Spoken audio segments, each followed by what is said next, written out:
Fortis hospital के senior consultant doctor Sandeep Sharma का कहना है कि स्ट्रोक अथवा ब्रेन अटैक्स जो कि अभी तक एक लाइलाज बीमारी थी, परंतु अब इंटरवेंशनल न्यूरो रेडियोलॉजी द्वारा इसका इलाज संभव है। रिगार्डिंग ब्रेन हेमरेज या सिर की नाड़ों का जो नया इलाज हम कर रहे हैं, ऑलमोस्ट 2.5 साल से कर रहे हैं और कई मरीज इससे बेनिफिट हो रहे हैं एक लेटेस्ट टेक्निक से, जिसमें हम बगैर किसी चीरे के ब्रेन की नाड़ों में कोई ब्लॉकेज है या कोई लीकेज है उसको रिपेयर करके और काफ़ी जल्दी पेशेंट को घर भेज देते हैं। तो ये इलाज ऑलमोस्ट अब हो रही है, ऑलमोस्ट डेली बेसिस पे हो रहा है, लेकिन फार एंड वाइड बहुत लोगों को इसका पता नहीं है और अवेयरनेस जैसे एक हमारी कोलैटरल रिस्पॉन्सिबिलिटी होती है, उसके चलते हम यहाँ इकट्ठे हुए हैं कि इसके बारे में और हम कुछ पेशेंट्स को भी इंट्रोड्यूस कर सकें जो बिल्कुल रिसेंट महीने दो में ट्रीट होके बिल्कुल ठीक होके घर गए हैं,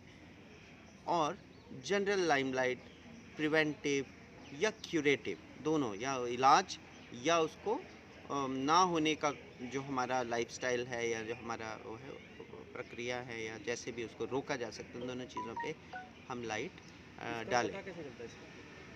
में हम ब्रेन अटैक की बात करें, ये तो बड़ा सिवियर अटैक है। अब कोई सर, जैसे ये टेक्निक क्या है और किस तरह से काम करती है? है, सो ब्रेन अटैक तो अटैक है, वो तो एकदम कैटास्ट्रॉफिक होगा, उसमें ढूंढने वाली कोई बात नहीं है।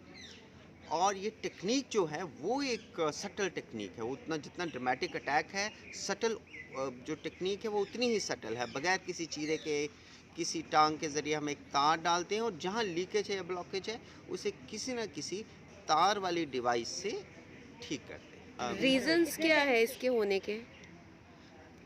नेचुरल बॉडी में कुछ चीज़ें तो ऐसी हैं जो जेनेटिक्स हैं, जो होनी होनी हैं, जो नॉन मॉडिफाइबल है, जिनको हम बदल ही नहीं सकते। एज बढ़ रही है लोगों की और आप माने हमारी जेनेटिक्स बदल रही हैं। अगर कोई अ, हर एक की अपनी जेनेटिक्स है, पारिवारिक कोई चीज़ चल रही है, उसको नहीं बदल सकते। लेकिन कुछ मॉडिफाइबल चीज़ें हैं, जैसे ब्लड प्रेशर है या स्ट्रेस है या एक्सरसाइज ना करना, सेडेंटरी लाइफस्टाइल है या खाने में कुछ चेंजेस हैं। तो नॉन मॉडिफाइबल जो बदली नहीं जा सकती, उनका तो हम ज़्यादा कुछ नहीं कर सकते, एक्सेप्ट करेंगे और उसको ट्रीट करेंगे टाइम रहते इस टेक्निक से। और जो मॉडिफाइबल है उनको बदलेंगे ताकि ये होने के चांसेस ख़त्म तो नहीं हो सकते, कम हो जाए। सर, कहाँ से है ये टेक्निक और आप इस पे कितने टाइम से काम कर रहे हैं? हाँ, मैं तो अब all India institute AIIMS Delhi से काम कर रहा हूँ, तो मेरे को तो अब 12-15 साल होने लगे हैं ना। एंट्री जब मैंने एक डीएम कोर्स में की है और आज तो 15 साल हो रहे हैं।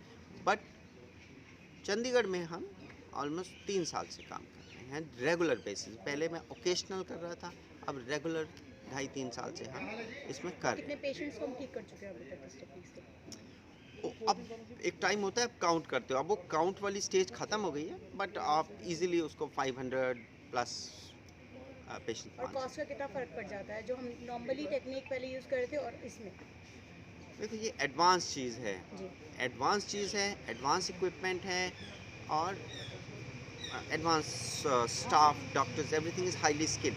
लेकिन फ़र्क ये, अगर प्रोसीजर कॉस्टली भी है, पेशेंट कई बार अगले दिन घर चला जाता है या शाम को ही, तो आप वो आईसीयू का खर्चा बचा लेते हो। राइट, क्या कॉस्टिंग है सर इसकी? इट डिपेंड्स आपका, ये किसी भी लेवल से अब 30-35 हज़ार से लेके कई बार मल्टीपल लैक्स तक जा सकता है, बीमारी किस पे तरह के डिपेंड। पेशेंट्स, मतलब ब्रेन स्ट्रोक जिसको कहते हैं? ब्रेन स्ट्रोक, ब्रेन अटैक जिसको बोले अटैक है, ये सीवियर इमरजेंसी कंडीशंस होती हैं मोस्टली।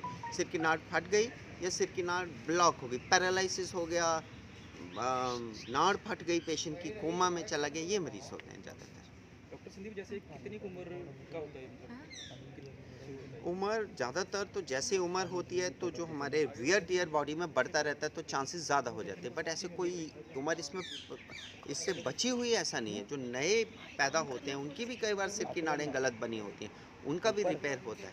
जैसे एक बीमारी का नाम लूँ, वेन ऑफ गैलन, वो तो कई बार तीसरे चौथे दिन पैदा होने के बाद करनी पड़ती है, बट ये अनकॉमन है। ज़्यादातर हम बात करते हैं 40-50-60-70 वाली उम्र। सर, चंडीगढ़ में सिर्फ Fortis hospital is only hospital जो इस तरह की टेक्निक को यूज़ कर रहे हैं या कोई और हॉस्पिटल? देखो, बाकी हॉस्पिटल्स का मुझे हर हॉस्पिटल में जाके मैं देख नहीं रहा हूँ, बट प्राइमरली मैं पंजाब में ऑलमोस्ट 8-10 साल से मल्टीपल सिटीज़ में इस टेक्निक को इंट्रोड्यूस कर रहा था, and I have not found lot of people doing it, not any people doing it.